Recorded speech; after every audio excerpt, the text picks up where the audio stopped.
আপু আজকে হচ্ছে আমরা খুবই ঝটপট একটা স্যান্ডউইচ রেসিপি করব, যেটা হচ্ছে একটা পনির স্যান্ডউইচ। ইউজুয়ালি আমরা ইফতারে স্যান্ডউইচটা খেতে খুবই পছন্দ করি, তাই আজকে একটা পনির স্যান্ডউইচ করব আমরা। আচ্ছা, this will be very delicious দেখে মনে হচ্ছে ইনগ্রেডিয়েন্টস দেখে। ওকে, স্টার্ট করি তাহলে। অফকোর্স, দর্শক চলুন দেখে নিই পনির স্যান্ডউইচ করার জন্য আমাদের কি কি উপকরণ লাগছে।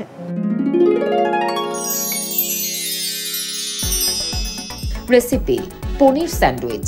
উপকরণ: পনির 1 কাপ, বাটার 1 টেবিল চামচ, পেঁয়াজ কুচি 2 টেবিল চামচ, রসুন কুচি 1 চা চামচ, লবণ স্বাদমতো, কাঁচামরিচ কুচি 2 চা চামচ, ক্যাপসিকাম কুচি 1 টেবিল চামচ, সাদা গোলমরিচের গুঁড়া 1 চা চামচ, চিলি ফ্লেক্স 1 চা চামচ, মেয়োনেজ 2 চা চামচ, চিলি সস 1 চা চামচ, ব্রেড 2 পিস, লেটুস পাতা পরিমাণ মতো। দেখে নিলেন উপকরণগুলো। যেটা বলছিলাম, আসলে সচরাচর আমার বাসায় এটা হয় যে আমরা একদম হেলদি বলবো না, বাট যখনই একটু ভাজা পোড়া থেকে আমরা অফ নেই তখন অবশ্যই চেষ্টা করি একটা স্যান্ডউইচ যাতে থাকে ইফতারে। হ্যাঁ, প্যানে হচ্ছে বাটার নিয়ে নিব। এবং আমার মনে হয় পরিবারের যারা যে থাকে না, অনেক সময় যে বাচ্চারা নতুন রোজা রাখছে, একদমই তারা রোজাটা স্টার্ট করলো, তাদের প্রথম রোজা, আমার কাছে মনে হয় যে ওদের জন্য এই আইটেমটা খুব লুক্রেটিভ একটা আইটেম হবে। আপু এখানে আমি বাটারে প্রথমে একটু পেঁয়াজ দিয়েছিলাম, এখন অল্প একটু গার্লিক দিচ্ছি। কেউ যদি আসলে গার্লিকটা পছন্দ না করে অ্যাভয়েড করতে পারে। অনেক আছে বাচ্চারা আসলে তেমন একটা পছন্দ করে না, সো আমি অল্প জাস্ট এটাকে সফট করার জন্য লবণ দিয়ে দিলাম। এখানে একটু দিয়ে দিব গ্রিন চিলি। যারা কম খেতে পছন্দ করে চিলিজ, ওরা কম দিতে পারে, আমি অল্প দিয়ে দিলাম। এন্ড সাথে দিব একটু ক্যাপসিকাম, গ্রিন ক্যাপসিকামটা দিচ্ছি। অনেকে দেখা যায় আসলে এখন কর্মজীবী নারী কিন্তু অনেক, তো অনেকেই যে অফিস থেকে বাসায় গিয়ে খুব তাড়াতাড়ি একটা কিছু তৈরি করবে, তাদের জন্য কিন্তু এটা খুব ভালো একটা আইটেম। আপু এখানে হচ্ছে পনিরের পিসেসগুলো দিয়ে দিব।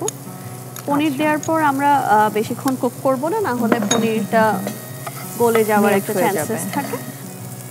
এখানে একটু দিয়ে দিলাম গোলমরিচের গুঁড়া, আর দিয়ে দিচ্ছি একটু চিলি ফ্লেক্স। চুলাটা অফ করে দিলাম।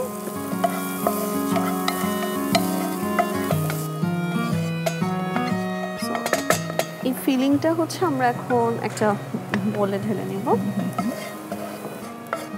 দেখতেও সুন্দর লাগছে। হ্যাঁ, এরপর এখানে আমার কাছে আছে মেয়োনিজ। আচ্ছা, আমি একটু মেয়োনিজ দিয়ে দিলাম, যে যতটুকু খেতে পছন্দ করে। আর কেউ চাইলে এই স্টেপটা একদমই স্কিপ করতে পারে, নট নেসেসারি যেটা করবে। কেউ চাইলে এই ফিলিংটা দিয়ে কিন্তু স্যান্ডউইচ খেতে পারে, বাট একটু গ্রেভি থাকলে যেটা হয় যে ভালো লাগে, খেতে ভালো লাগে। সো একটু হচ্ছে আমি মেয়োনিজ দিয়ে দিলাম 2 চা চামচ, আর এখানে হচ্ছে চিলি সস যেটা আছে ওটা দিয়ে দিলাম 1 চা চামচ। এবার আমি এটা করে নিচ্ছি।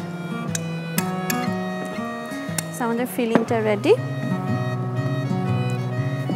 ব্রেডে একটু হালকা চাইলে আমরা এখানে মেয়োনিজ স্প্রেড করে দিতে পারি। এখন আমাদের কাছে এখানে ফ্রেশ লেটাস আছে, লেটুসটা দিয়ে দিলে এটা দিলাম। এরপর যে ফিলিংটা আছে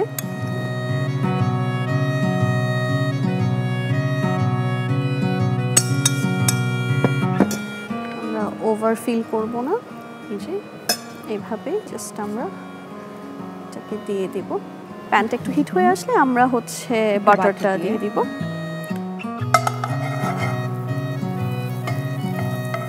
বাটার দিয়ে ব্রেডটা, এই যে স্যান্ডউইচটা একটু মানে ওভেন বেক করলে বা প্যান বেক করলে যেটা হয় যে ক্রিস্পিনেসটা অনেক বেশি আসে একদম, এবং স্মেলটাও খুব সুন্দর আসে।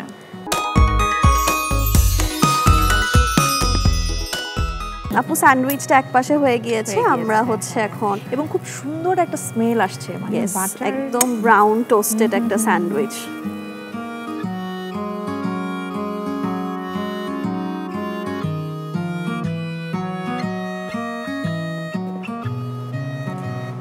এটাকে সার্ভ করে নিচ্ছি।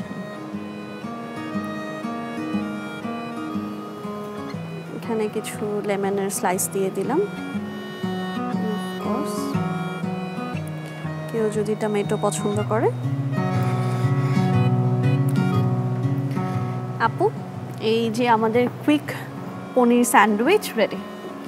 আমি দেখলাম, মানে পুরো প্রসেসটাই দেখলাম, আমার কাছে মনে হয়েছে এটা আমার জন্য খুব ভালো।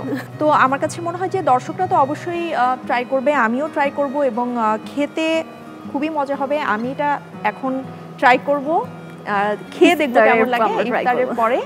আর আপনারা তো অবশ্যই বাসায় এটা তৈরি করে দেখতে পারেন। থ্যাংক ইউ সো মাচ আপু। দর্শক চলুন দেখে নিই পনির স্যান্ডউইচের প্রস্তুত প্রণালীটি আরও একবার।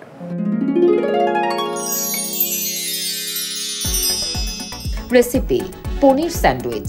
প্রণালী: প্রথমে একটি ফ্রাই প্যানে বাটার দিন, এরপর পেঁয়াজ কুচি, রসুন কুচি, লবণ, কাঁচামরিচ কুচি, ক্যাপসিকাম কুচি, পনির, সাদা গোলমরিচের গুঁড়া ও চিলি ফ্লেক্স দিয়ে হালকা ভেজে নামিয়ে ঠান্ডা করুন। এরপর মেয়োনেজ ও চিলি সস দিয়ে ভালোভাবে মিশিয়ে মিশ্রণ তৈরি করুন। সবশেষে ব্রেড পিস মেয়োনেজ মাখিয়ে লেটুস পাতা ও মিশ্রণ দিয়ে উপরে আরও একটি ব্রেড পিস দিন। ফ্রাই প্যানে বাটার দিন, এরপর ব্রেড পিস দিয়ে ভালোভাবে ভাজুন। ভাজা হয়ে গেলে নামিয়ে কেটে সাজিয়ে পরিবেশন করুন দারুণ স্বাদের পনির স্যান্ডউইচ। দেখে নিলেন প্রস্তুত প্রণালী। থ্যাংক ইউ সো মাচ আপু, আপনি এসেছেন, আজকে সময় দিয়েছেন। আপনার জন্য কনকা পরিবারের তরফ থেকে একটা গিফট রয়েছে। আচ্ছা, এটা আপনার জন্য। আচ্ছা, এটা তো তাহলে আমার জন্য খুবই, মানে এই রমজানে আমার জন্য খুবই হেল্পফুল একটা আইটেম। অবশ্যই ধন্যবাদ এনটিভিকে এবং কনকা কুইক রেসিপিকে যে আমন্ত্রণ জানানোর পাশাপাশি আবার মানে আমি গিফট নিয়েও বাসায় যাচ্ছি। থ্যাংক ইউ সো মাচ আপু। দর্শক দেখে নিলেন আরও একটি ঝটপট রেসিপি। এই পনির স্যান্ডউইচটা কিন্তু আপনাদের ইফতারে অবশ্যই রাখতে পারেন। ট্রাই করে দেখবেন বাসায় কেমন লাগে। সবাই ভালো থাকবেন, সুস্থ থাকবেন এবং এনটিভির পর্দায় চোখ রাখবেন।